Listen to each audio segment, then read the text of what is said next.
The snow had fallen overnight, the kind that softened the world and made even our cranky cul-de-sac feel peaceful.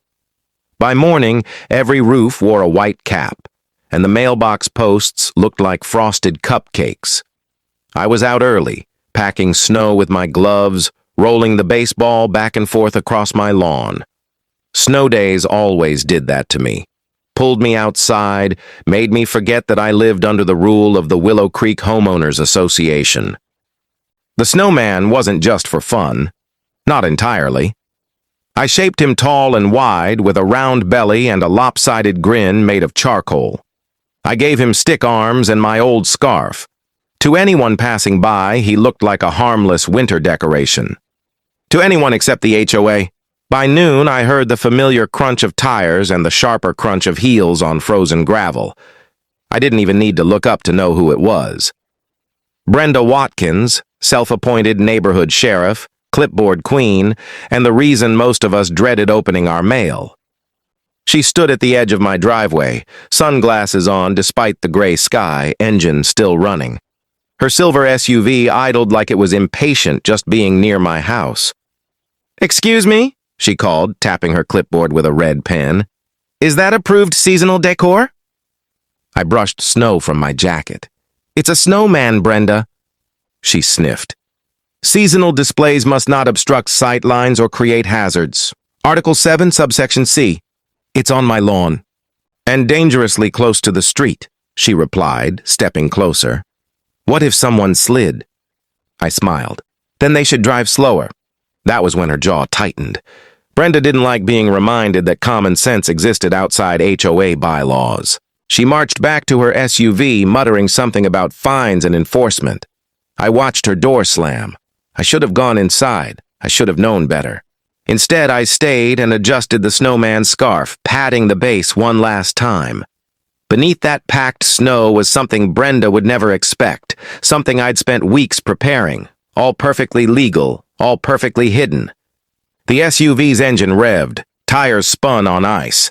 And then, in a moment that felt unreal, Brenda floored it. The vehicle lurched forward, skidded, and jumped the curb. Time slowed as the bumper met the snowman's round belly. Snow exploded into the air like a burst pillow. The scarf flew. The stick arms snapped. The snowman collapsed. Brenda slammed the brakes, eyes wide behind her sunglasses. She had no idea what she'd just driven over, and she was about to find out. For a few seconds, everything was silent except for the ticking of Brenda's engine. Steam curled from the crumpled hood of her SUV as it rested halfway on my lawn, halfway on the curb. Snow slid slowly off the bumper, revealing not grass beneath, but stone. Brenda pushed her door open and stepped out, heels immediately sinking into slush.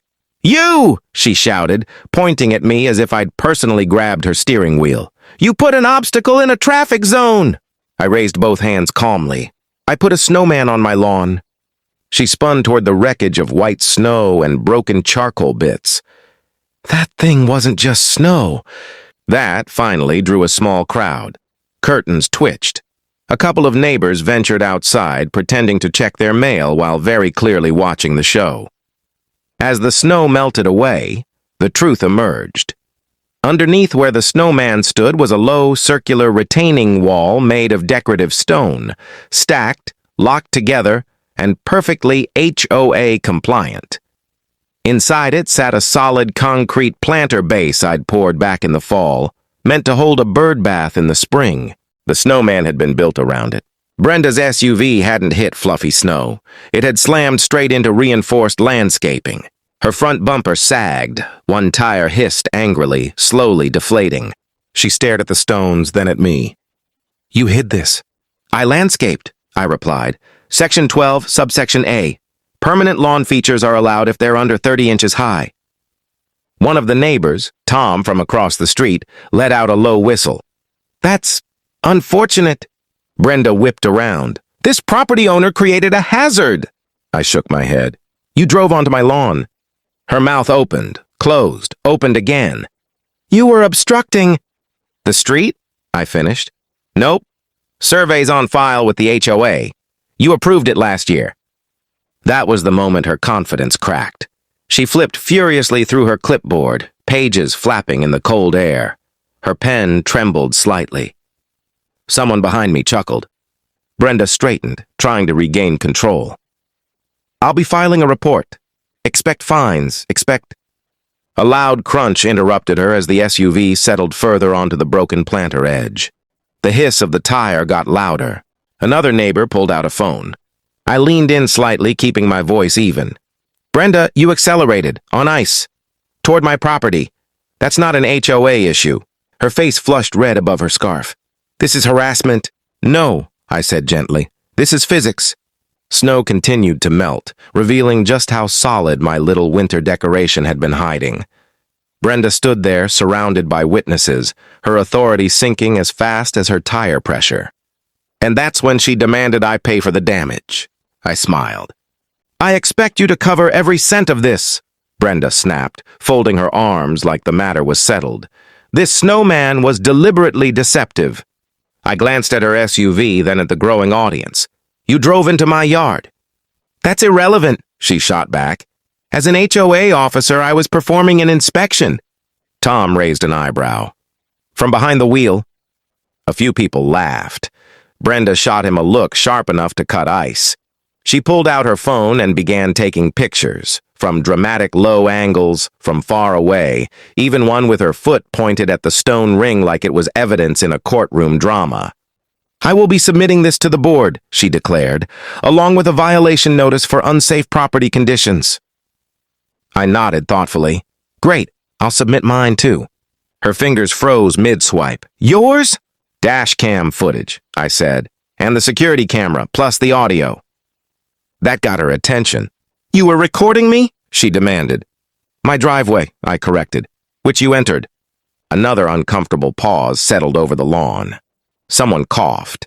Someone else whispered, "Uh-oh." Brenda's confidence wobbled again, just for a second, before she straightened her shoulders. "This association has rules. You think hiding rocks under snow is neighborly? I think driving into someone's lawn isn't," I replied. "Also, the rocks weren't hidden. They're a permanent feature. Snow happens." She opened her mouth, then closed it, clearly recalculating. "You antagonized me. You knew I'd object." "I knew you'd complain," I said. "I didn't know you'd accelerate." That line spread through the crowd like wildfire. A couple of neighbors laughed openly now. Phones were definitely recording. At that moment, a tow truck turned the corner, summoned by Brenda earlier with the confidence of someone who assumed she'd be the victim. The driver stepped out, surveyed the scene, and scratched his head. "Ma'am," he said to Brenda, "you drive it onto that?" She nodded stiffly. He glanced at me. "Private property?" "Yes." He whistled. "Insurance is gonna love this." Brenda's face went pale. She stepped aside to make a call, her voice low and tense. I couldn't hear the words, but I could recognize the tone. The same one she used when rules didn't bend the way she expected them to. While she argued, I quietly pulled up the HOA handbook on my phone, scrolling to the sections I'd memorized long ago. Landscaping, decorative features, vehicle trespass. When she returned, she didn't meet my eyes. "The board will review this," she said tightly. "Until then, do not rebuild, whatever that was." "I don't need to," I replied. "Spring's coming." The tow truck began hooking up her SUV. Neighbors slowly drifted back inside, satisfied, buzzing. Brenda watched her vehicle lifted away, her clipboard limp at her side. As she walked past me, she muttered, "This isn't over." I smiled, I know. Because the report she filed that afternoon? It didn't go the way she planned. The HOA board meeting was scheduled for the following Thursday, and for once, the room was packed. Folding chairs lined the walls. Neighbors who usually avoided anything HOA-related showed up early, coffee in hand, curiosity written all over their faces. Brenda sat at the long table in front, clipboard clutched like a shield, her SUV conspicuously absent from the parking lot. The meeting started the usual way. Minutes approved, budget numbers discussed, but everyone was waiting for the incident report. Finally, the chair cleared his throat. "Next item, property damage complaint involving Lot 23. Brenda stood immediately. This homeowner created a concealed hazard that resulted in damage during an official inspection. I stood calmly when invited. I'd like to show the footage.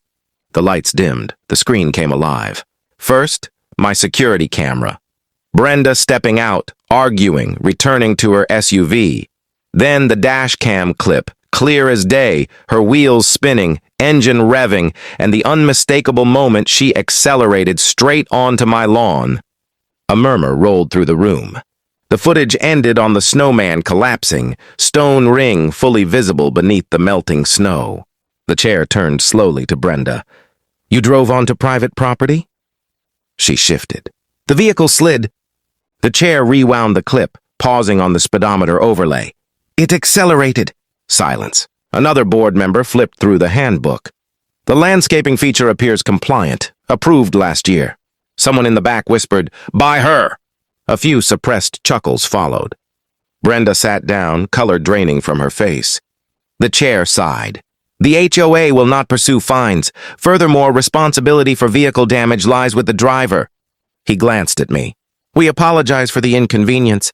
That should have been the end of it. But then he added, "There is also a concern regarding abuse of authority." Brenda's head snapped up. The board announced a formal review of her conduct. Complaints were invited. Hands went up, more than anyone expected. By the end of winter, Brenda resigned.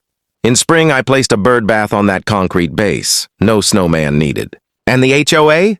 They updated Article 7. Sometimes the best way to deal with a bully isn't fighting them head-on. It's letting them drive straight into the truth. Enjoying this HOA neighborhood drama and how it all unraveled? Stick around by subscribing for more real-life stories where entitlement meets consequences. If this one made you shake your head or smile, go ahead and give it a like. It really helps. And drop a comment below. Have you ever dealt with an HOA power trip or seen someone learn a hard lesson the public way?